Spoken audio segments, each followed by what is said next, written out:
नमस्कार।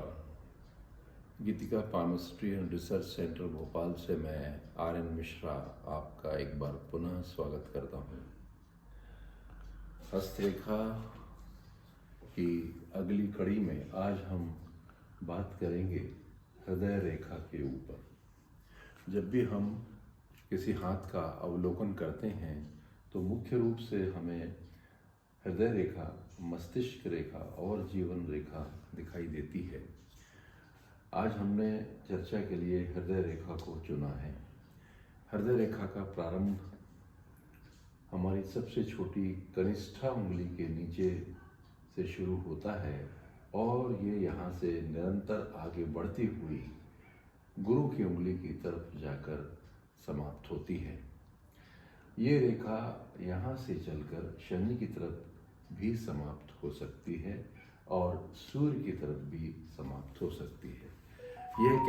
यह कहा जाता है कि यह रेखा जितनी लंबी होती है उतना व्यक्ति का हृदय अच्छा कहा जाता है, लेकिन इस रेखा का अत्यधिक लंबा होना और आर पार होना, यानी सीधा होना और आर पार होना व्यक्ति के अंदर पॉजिटिवनेस को बढ़ा देता है। व्यक्ति सामने वाले पर इस तरह अधिकार रखने लग जाता है कि सामने वाला व्यक्ति इससे परेशान हो सकता है। इसलिए इस रेखा का सीधा और अत्यधिक लंबा होना अच्छा नहीं माना गया है।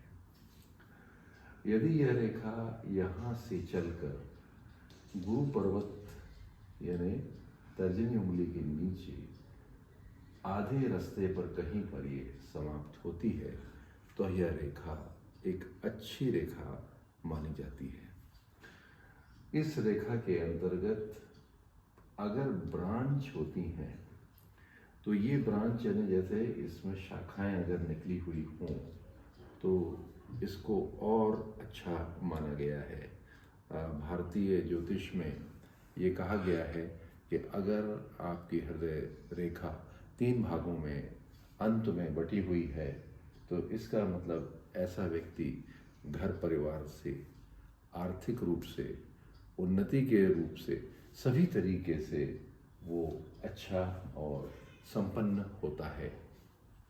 यदि यह रेखा यहाँ से चलकर और शनि पर्वत की तरफ यानी ये बीच की उंगली की तरफ शनि पर्वत की तरफ ऊपर की तरफ अगर मुड़ जाए तो फिर ऐसा व्यक्ति थोड़ा सा जल्दबाज होता है, थोड़ा सा जिसको बोलना चाहिए कि लालची होता है और ऐसे व्यक्ति सेक्स के मामले में उतने रिलायबल नहीं होते हैं।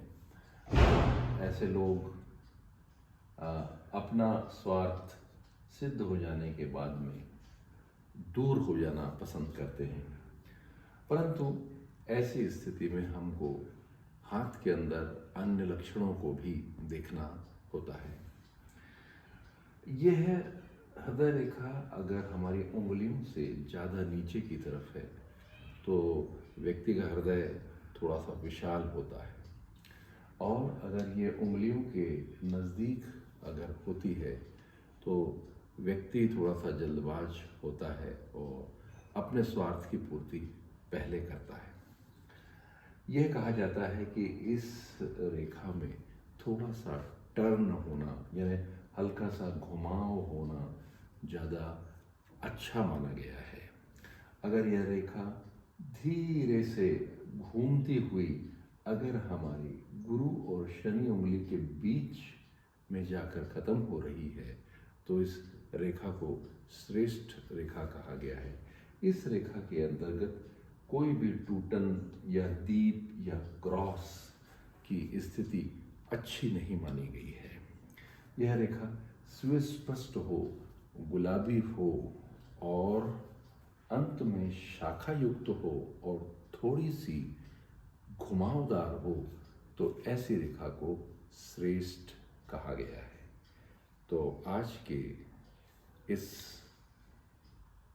एपिसोड में हम केवल इतना ही आपको बताते हैं। अगले किसी एपिसोड में फिर हम किसी अन्य रेखा के बारे में आपसे चर्चा करेंगे। तब तक के लिए धन्यवाद।